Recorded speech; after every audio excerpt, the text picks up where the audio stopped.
To set another app to automatically open when the open app routine is active in Samsung Galaxy S23 Ultra, swipe down the top of the screen and then tap setting icon, tap mode and routine, and then tap routine.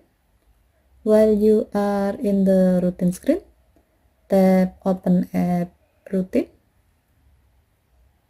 Next, tap open an app or do an app action.